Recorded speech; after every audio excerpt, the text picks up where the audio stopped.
नमस्कार। तो एक प्रकार से ये इस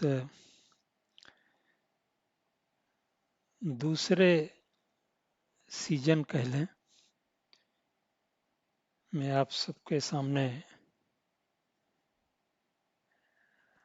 इस बातचीत को फिर करने की कोशिश कर रहा हूँ। पहली बार जिस विषय पर हम लोगों ने चर्चा की थी वो विषय था मैनेजिंग द माइंड।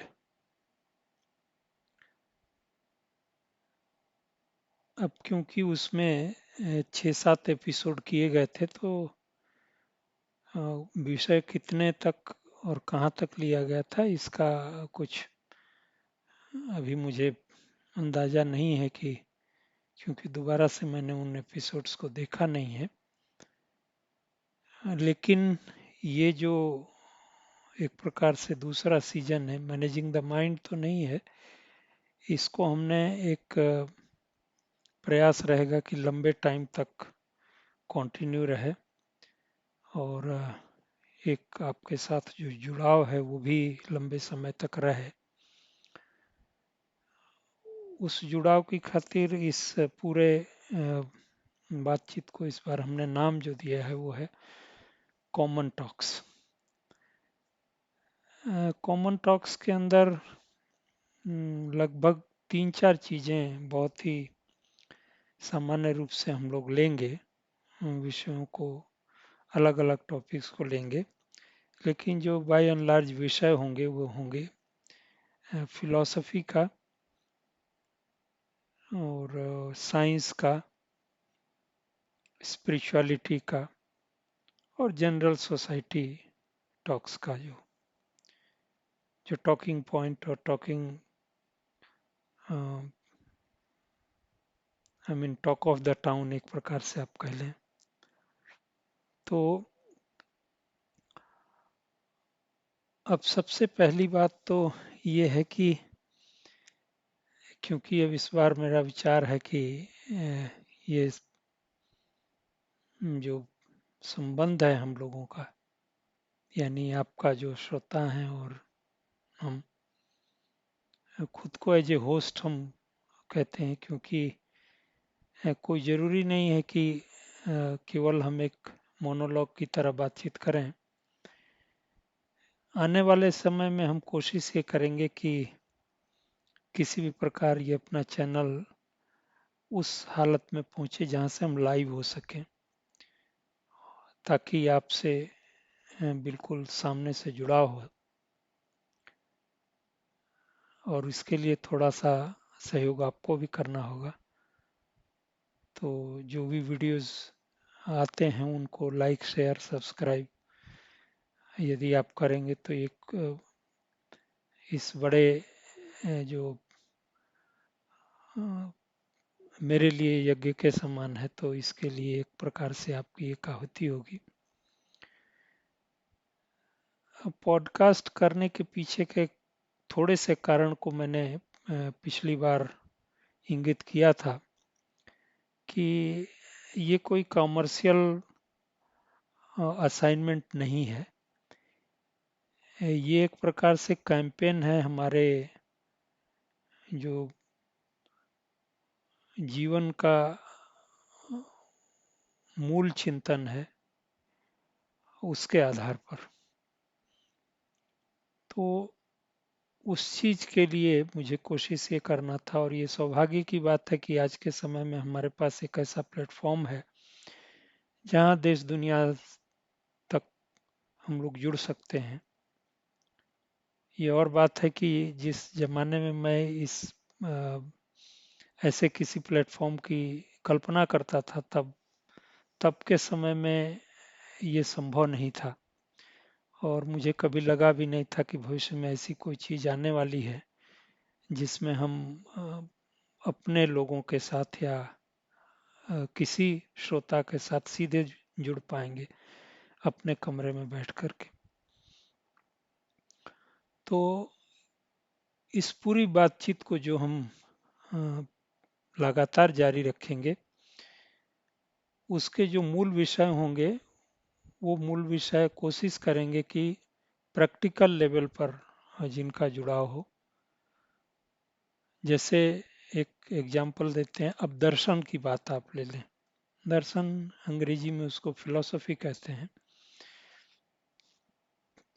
हालांकि फिलॉसफी और दर्शन का जो मीनिंग है वो कई लोग मानते हैं कि थोड़ा सा डिफरेंस है, और उस डिफरेंस को यदि हम देखेंगे तो वो एक सांस्कृतिक अंतर के तौर पर है। जैसे दर्शन का जो शाब्दिक अर्थ भारतीय संदर्भ में यदि लगाएंगे तो उसका अर्थ होगा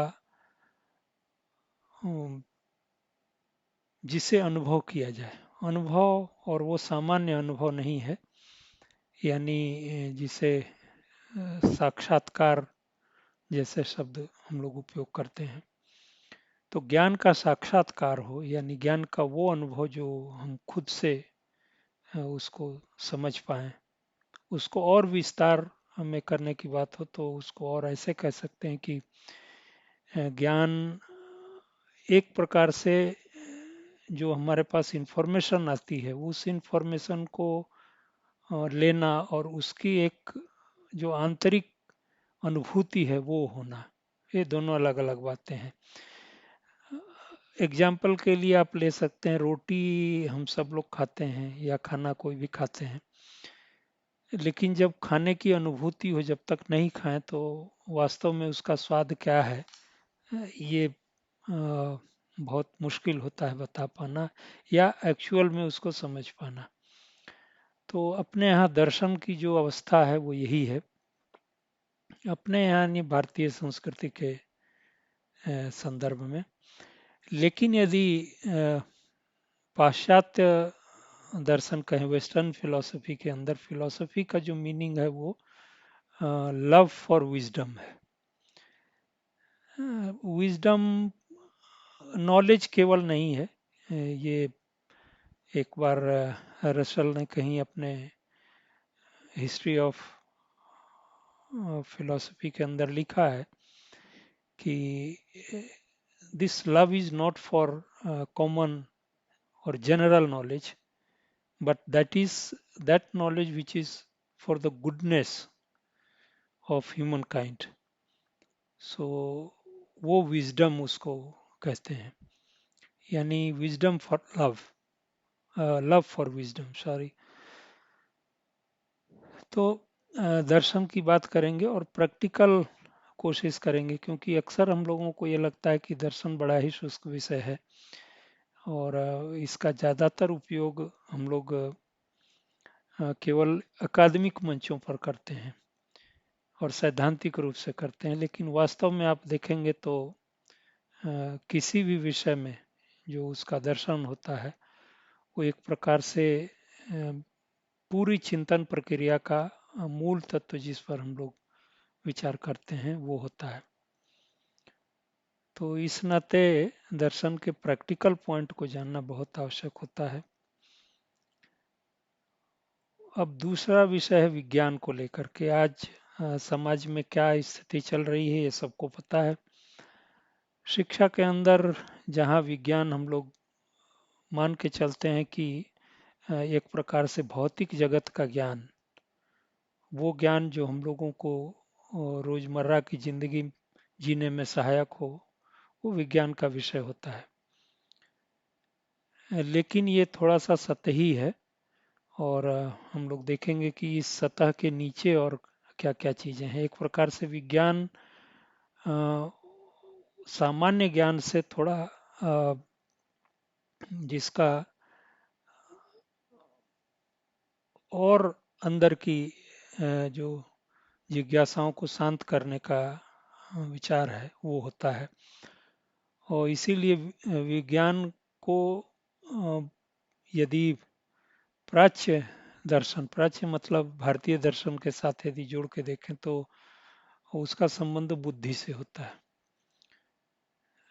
यानी विज्ञान को कई बार बुद्धि का पर्याय भी कहा जाता है, और ये सच है, क्योंकि जहाँ हम लोग पाश्चात्य दर्शन में भी जहाँ लॉजिक एक बहुत इम्पोर्टेंट रोल होता है और बिना लॉजिक के विज्ञान की कल्पना नहीं की जा सकती, क्योंकि यदि पूरे प्रकृति को देखें तो प्रकृति में एक जो कार्य कारण संबंध होते हैं, वो कार्य कारण संबंध का आपस में जुड़ाव, वो एक घटना के बाद दूसरी घटना, उसके बाद तीसरी घटना, ये इस प्रकार करने से उसको जो कनेक्टिविटी मिलती है, उस पूरे प्रक्रिया और ज्ञान श्रृंखला को हम लोग लॉजिक कहते हैं। तो ये भूलना नहीं चाहिए कि ये हमारे मन ने या बुद्धि ने खुद भी इस चीज को अ, एक प्रकार से संग्रहित किया है और उसको जो स्वरूप प्रदान किया है वो हमारे मन की खुद की अपनी एक प्रकृति है, जिसकी वजह से ऐसा दिखाई पड़ता है। तो और भी गंभीर बातें होंगी आने वाले एपिसोड्स में, और कोशिश करेंगे, एक और भी कोशिश मेरी ये होगी कि कुछ विशेषज्ञों को आपसे मिलाया जाए और उनसे आमने सामने की बातचीत भी हो, जिससे आपको अंदाजा हो पाएगा कि जो विषय मैं रखने की कोशिश कर रहा हूँ उसका कहीं न कहीं कोई अ, एक जुड़ाव बाकी और दूसरे लोगों से भी है। तो अनेक विषयों के विशेषज्ञों को आमंत्रित करने की इच्छा है इस बार, तो केवल ये मोनोलॉग नहीं होगा। एक तीसरी बात यह है कि मैं कोशिश करूंगा कि जब सप्ताह में ये प्रसारण आपके साथ कर रहा हूं, तो निश्चित रूप से आपके जो फीडबैक होगा, जो प्रश्न आपके मन में जागृत होंगे, कोई ज़रूरी नहीं है कि ये जो विषय आज हम बोल रहे हैं उसके ही संदर्भ में, हो सकता है उसके बाहर का भी हो, तो उसको कोशिश करेंगे कि सीधा जवाब दे पाए किसी न किसी एपिसोड में। व्यक्तिगत रूप से तो जवाब देना संभव नहीं हो पाएगा, लेकिन किसी न किसी कार्यक्रम के ही अ, माध्यम से हम उस जवाब को आप तक पहुंचा पाएंगे। वो व्हाट्सएप हो या जो भी हो, जो इस नंबर को मैं डिस्क्रिप्शन बॉक्स में दूंगा, उसको कोशिश करिए केवल प्रश्नों को भेजने के लिए, या जो भी मेल रहेगा उसको प्रश्नों को हमारे तक पहुंचाने के लिए, या कमेंट्स, सबसे साधारण होता है कमेंट बॉक्स में जाकर प्रश्न को करना, या फिर कोई कमेंट ऐसा हो, क्योंकि अ, संसार में ऐसा कोई भी नहीं खुद को ये कह सकता है कि उसके पास सारी जानकारियां हैं, और वो जानकारियां कई बार जाने अनजाने, हालांकि मेरी बहुत बचपन से तो क्या कह सकते हैं, बट युवा काल से एक मेरी अवधारणा ये रही है कि किसी भी पब्लिक प्लेटफॉर्म पर इंटेंशनली कोई गलत बात न कही जाए, कोई झूठ नॉन फैक्चुअल बात न कही जाए, और कोशिश ये की जाए कि वो फैक्ट हो, फैक्ट, लेकिन अनइंटेंशनली कई बार जानकारी के अभाव में या किसी वजह से यदि चली जाए तो आप उसको इंगित कर सकते हैं बिल्कुल। और मैं बहुत अ, हम्म, अंतर तल, मन के अंतरतल से उसको मैं स्वीकार करूंगा, और निश्चित रूप से उसकी बात मैं अपने किसी न किसी संभाषण में रखूंगा, ताकि हम तक कोई सूचना सही ही पहुंचे, गलत न पहुंचे।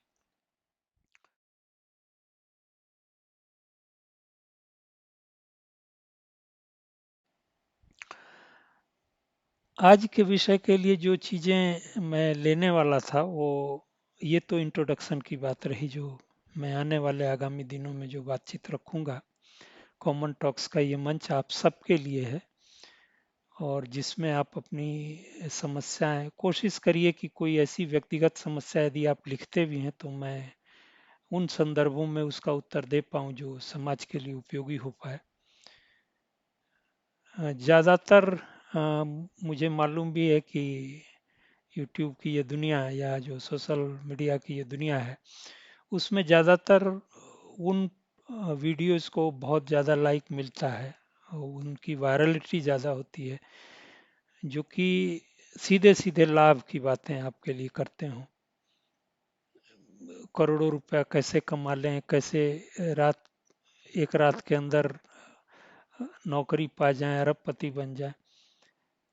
पर क्योंकि मेरी मंशा ऐसी है नहीं, तो मैं कोशिश करूंगा कि एक ऐसी बातचीत आपके साथ की जाए जो जीवन को निश्चित रूप से एक दिशा देने के लिए उपयोग किया जाए, लेकिन वो तत्क्षण या क्षणिक लाभ के लिए नहीं। और मुझे उम्मीद है कि इन माध्यम से जो भी बातें आप तक पहुंचाएं हम, उसका भी कोई दुरुपयोग भविष्य के लिए न किया जाए, क्योंकि कई एक बातें ऐसी होंगी जो संभवतः आप को ये लालच हो सकता है कि इसको हम उपयोग करें किसी वायरलिटी के लिए। तो कृपा करके ऐसी बातें न करें। अब एक विषय जो आज के लिए मैंने चुना था, जो आज करने के लिए, क्योंकि बहुत समसामयिक है और अपने समाज में बातचीत इसके ऊपर काफ़ी कुछ चल रही है, वो है एआई को लेकर, आर्टिफिशियल इंटेलिजेंस। अब कुछ एक बातें मैं जो कहूँगा वो थोड़ी एकेडमिक भी होंगी, लेकिन उसका एक संदर्भ जिसे आप कहें फर्स्ट प्रिंसिपल। फर्स्ट प्रिंसिपल का अर्थ है कि उस बेसिक नॉलेज को मैं शेयर करूं आपसे, जो चीज़ें जहाँ से चली हैं उसका ओरिजिन आपको अंदाजा लग सके। अब इंटेलिजेंस का क्या अर्थ कोई भी व्यक्ति समझता है, एकेडमिक पेपर और वो सारी चीज़ें तो चलती हैं, पर आम जनता, आम व्यक्ति के लिए इंटेलिजेंस का क्या अर्थ होता है, यदि मैं आपसे ये प्रश्न करूं, तो अब क्योंकि आमने सामने है नहीं इसलिए आप जवाब नहीं दे पाएंगे, तो मैं आपकी तरफ से ही इस जवाब को देने की कोशिश करता हूं। इंटेलिजेंस का जो साधारण अर्थ हम लोगों के समझ में आता है कि किसी भी समस्या के लिए या कोई भी विचार आपके समक्ष यदि आता है, तो उसका एक त्वरित जवाब या तो आप दे पाते हो, यानी समस्या का समाधान दे पाते हो, या चीज़ें बहुत त्वरित गति से आप समझ पाए। यानी दो बातें इंटेलिजेंस के अंदर हैं, एक तो समझ, जिसको हम अंडरस्टैंडिंग कहते हैं, वो, और दूसरा उसमें गति का बहुत महत्व है, यानी कितनी तेजी के साथ चीज़ों को मैं समझ पाता हूँ और उसको रिस्पॉन्ड कर पाता हूँ। केवल बात समझने की नहीं, उसको रिस्पॉन्ड करने की है। तो क्लासिकल यदि आप देखेंगे, जहाँ पर जिस साइकोलॉजी के फील्ड में इसकी चर्चा की जाती है, इंटेलिजेंस को डिफाइन किया जाता है, मेरी व्यक्तिगत राय ये है कि वहाँ भी बहुत क्वांटिटेटिव, क्वांटिटेटिव मतलब अ, गणित के हिसाब से नहीं सोचा गया है, लेकिन उसकी जो परिभाषा दी जाती है, इसीलिए इंटेलिजेंस के बहुत सारे प्रकार बताए गए हैं, लेकिन मूल जो बात है वो यही है कि हमारी बुद्धि कितनी तीव्र गति से चीज़ों को लॉजिकली अंडरस्टैंड करती है और उसको रिस्पॉन्ड करती है। यानी यदि कोई समस्या हो तो उसका समाधान देती है, कोई सवाल हो तो उसका जवाब देती है। तो इस प्रकार से इंटेलिजेंस को मापने के लिए भी जो स्केल बनाए जाते हैं वो प्रश्नोत्तर के माध्यम से ही होते हैं। अब इसके अंदर दो बातें हैं, क्योंकि इंटेलिजेंस ज़्यादातर बुद्धि का ही हिस्सा होता है। बुद्धि का मतलब जिसको हम लोग अवेकेंड माइंड कहते हैं, यानी रेशनल माइंड उसको जिसको कहते हैं, जो लॉजिकल माइंड है, और ब्रेन के स्तर पर जिसको हम लोग कॉर्टिकल ब्रेन कहते हैं। तो वो जो हिस्सा है ब्रेन का, वो कितनी तेजी के साथ रिस्पॉन्ड करता है। अब जाहिर सी बात है कि वो हिस्सा क्योंकि गणितीय रूप से काम करता है, जिसके अंदर मेजरमेंट होता है। अब साइंस की एक परिभाषा आपको हमेशा ध्यान में रखनी होगी, जहां लॉजिक, मेजरमेंट, रिपीटिशन, ये सारे गुण साइंटिफिक प्रिंसिपल्स के अंदर हम लोग मानते हैं। तो किसी भी नॉलेज को जब साइंटिफिक कह रहे हैं तो ये सारे गुणधर्म उसके अंदर होने चाहिए। तो आर्टिफिशियल वर्ड जब आएगा इंटेलिजेंस के अंदर, इसका मतलब यह है कि जो मनुष्य की बुद्धि यानी जो लॉजिकल माइंड है या ब्रेन का हिस्सा जिसको कॉर्टिकल कह रहे हैं, वैसा कुछ रिप्रोडक्शन हम किसी और माध्यम से कर पाए। यानी किसी और माध्यम में यहाँ पर मशीन है, और मशीन से यदि वो ठीक वैसी चीज़ें हम ला दें, जहाँ फैक्ट्स को इकट्ठा करना हो, यानी मेमोरी हो, थिंकिंग हो, उसकी अंडरस्टैंडिंग हो। अंडरस्टैंडिंग का अब लेवल अलग अलग होगा, क्योंकि मशीनों का अंडरस्टैंडिंग एक अलग विषय होता है और हमारी जो अंडरस्टैंडिंग है वो एक अलग विषय में होगी।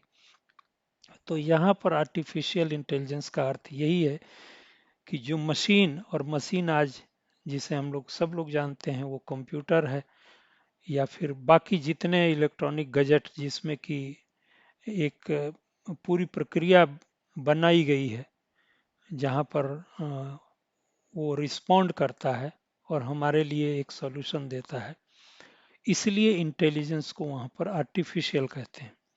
लेकिन एक बात हम लोगों को जाननी चाहिए कि यदि ये प्रिंसिपल ठीक है, तो हमारा जो ब्रेन आज काम करता है, जिसको हम लोग इंटेलिजेंस कह रहे हैं, वो भी ठीक उसी प्रिंसिपल पर काम करता है।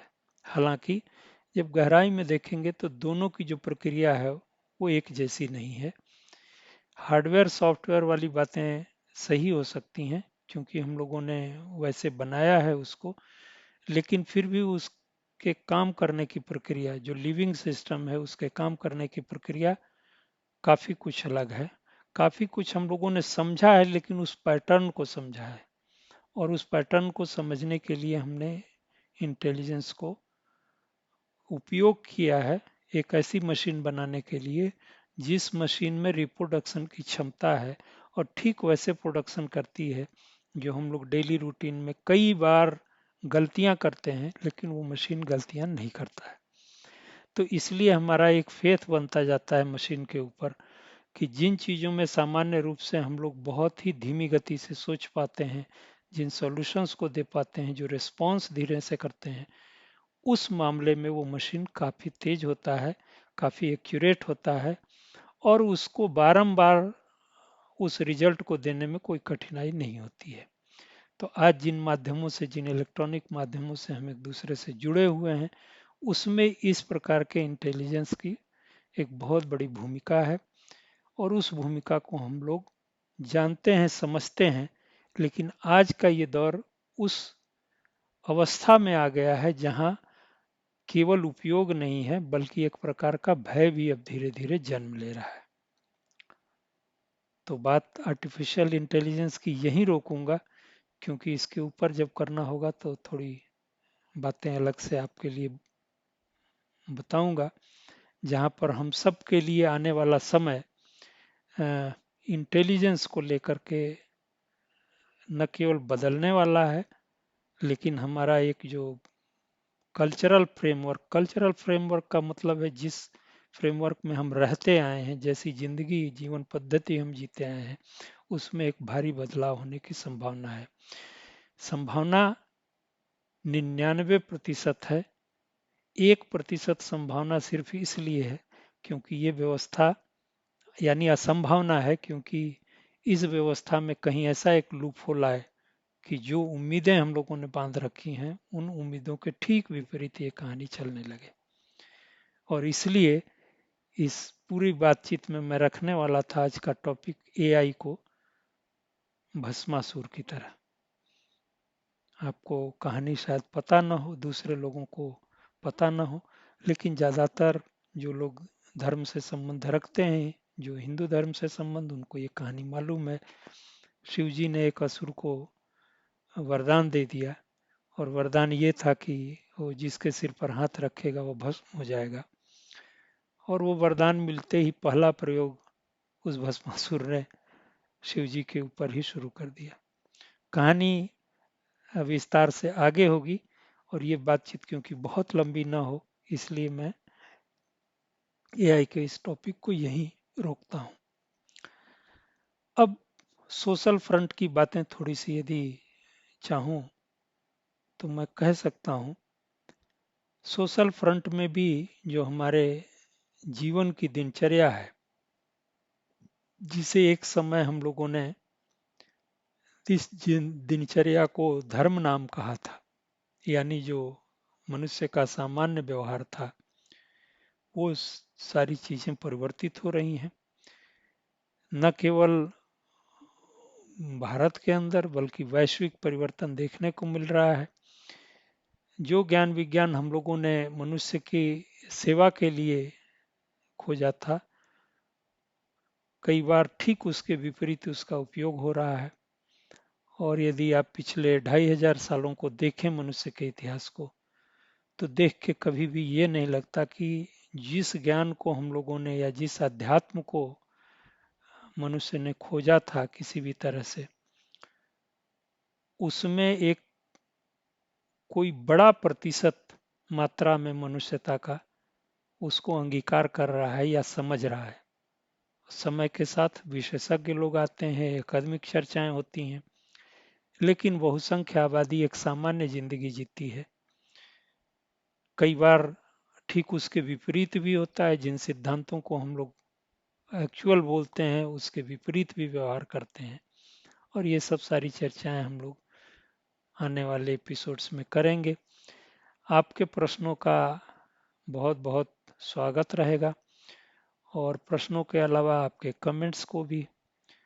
वीडियो को लाइक शेयर जैसे कहते हैं सारे पॉडकास्टर, मैं कह रहा हूँ, लेकिन उसकी सबसे बड़ी ये वजह है कि मैं चाहता हूँ कि एक दिन ऐसा आए जब हम आसानी से लाइव जा पाएँ और आपसे सीधी बातचीत कर पाएँ।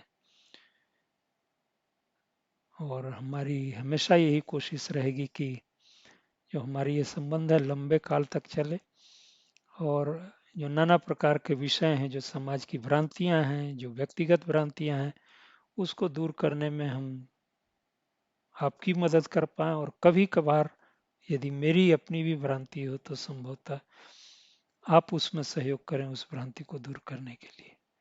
बहुत बहुत धन्यवाद। नमस्कार।